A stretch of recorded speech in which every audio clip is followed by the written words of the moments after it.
혹시 여러분들 수영을 하시면서 목표 같은 게 있으세요?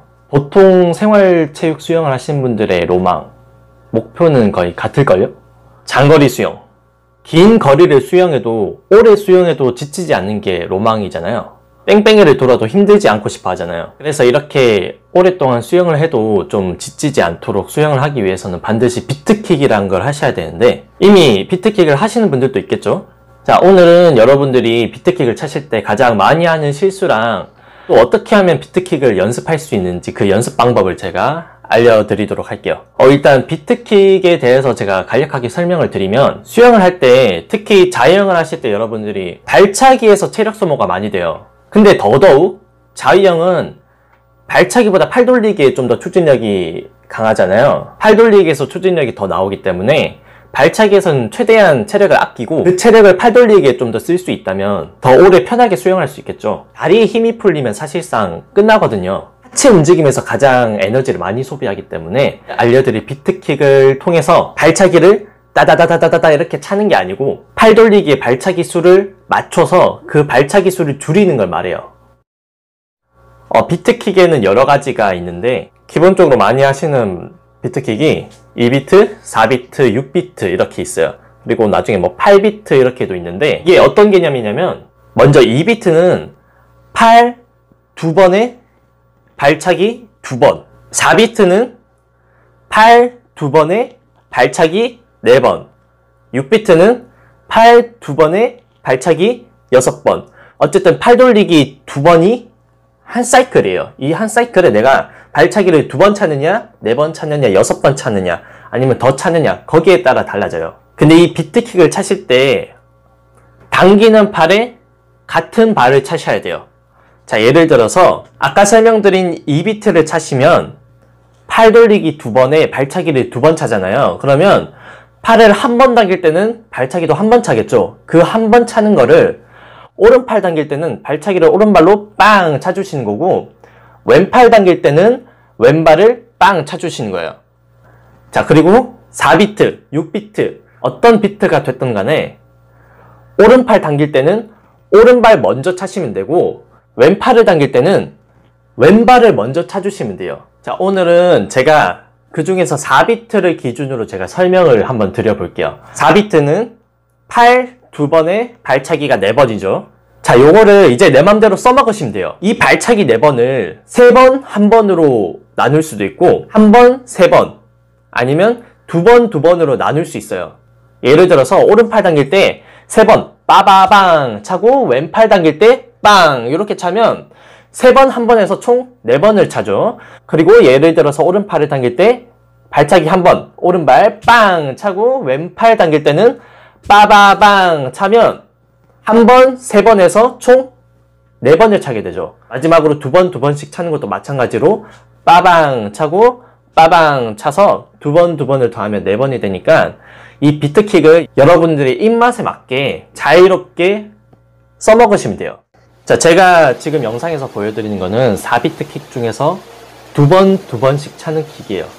오른팔을 당길 때 오른발을 먼저 빠방 차시고, 왼팔 당길 때 왼발 먼저 빠방 차고, 그래서 오른팔 당길 때 오왼, 왼팔 당길 때 왼오, 오왼, 왼오. 생활 수영인들이 가장 많이 차는 킥이 이 4비트 킥이기 때문에 제가 이걸 그냥 보여드린 건데, 근데 요거를 가장 많이 실수하시는 게 뭐냐면, 이게 한 번 찰 때 세게 차려고 해서 그런지 자꾸만 물을 튀게 차요. 여러분들 한번 주변에 수영하시는 분들 한번 보세요.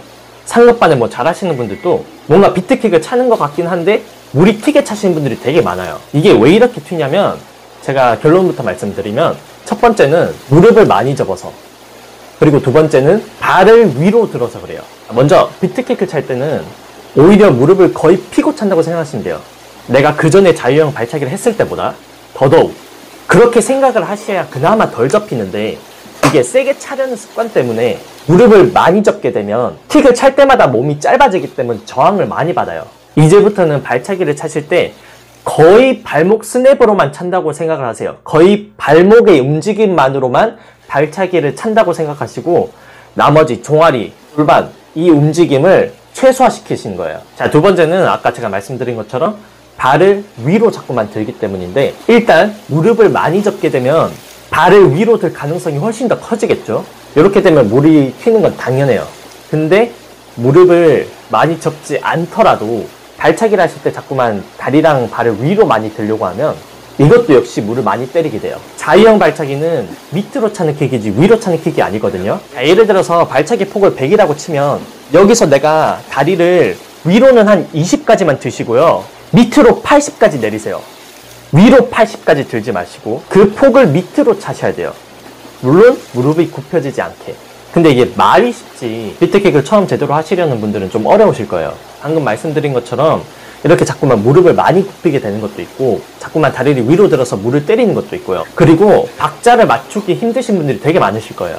그래서 제가 연습 방법을 하나 소개를 드릴게요. 풀보이를 끼고 자유형을 하시는 거예요. 근데 처음에는 풀보이를 끼시고 발차기 없이 팔 돌리기만 하세요. 일단 이렇게 하시면 발차기가 없기 때문에 신체 밸런스를 맞추기 조금 힘드실 수도 있거든요. 그거 먼저 잡는 거예요. 근데 제가 이거를 이렇게 추천드리는 이유 중에 하나가 요거는 많이 해보셨을 거예요. 그래도 제가 주변에 알기로는 수영 강습 받으실 때도 이렇게 풀보이를 끼고 자유형을 많이 하는 걸로 알고 있거든요. 그래서 여러분들이 강습할 때도 많이 연습을 하실 수 있을 것 같아서 특히나 이 연습 방법을 제가 소개를 드리는 거고, 가장 중요한 거는 비트킥을 하시려면 발차기 없이도 자유형을 잘 갈 수 있어야 돼요. 그래서 최대한 다리는 쭉 펴고 다리는 하체는 그냥 상체 동작에 따라온다고 생각하시면 돼요. 딸려간다는 생각으로. 그렇게 하시더라도 나도 모르게 내 다리가 살랑살랑 움직일 수는 있거든요. 그 정도는 괜찮아요.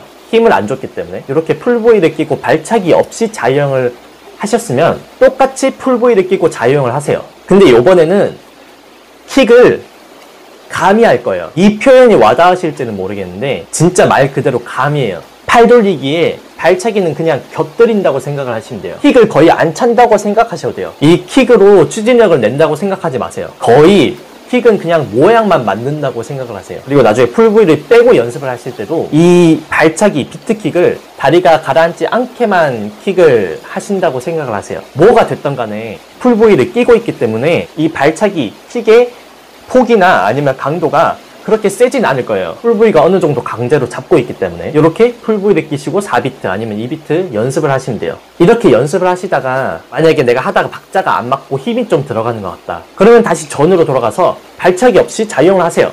그렇게 연습을 하시면 여러분들이 비트킥을 처음 연습을 하고 배우더라도 힘 빼는 법을 금방 배울 수 있어요. 나중에 나쁜 습관도 안 배고.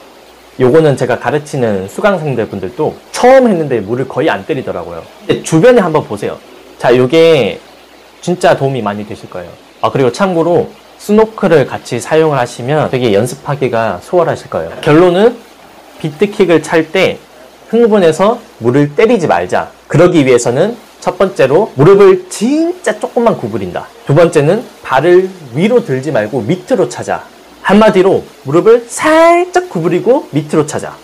그 연습은 풀브이로 하시면 돼요.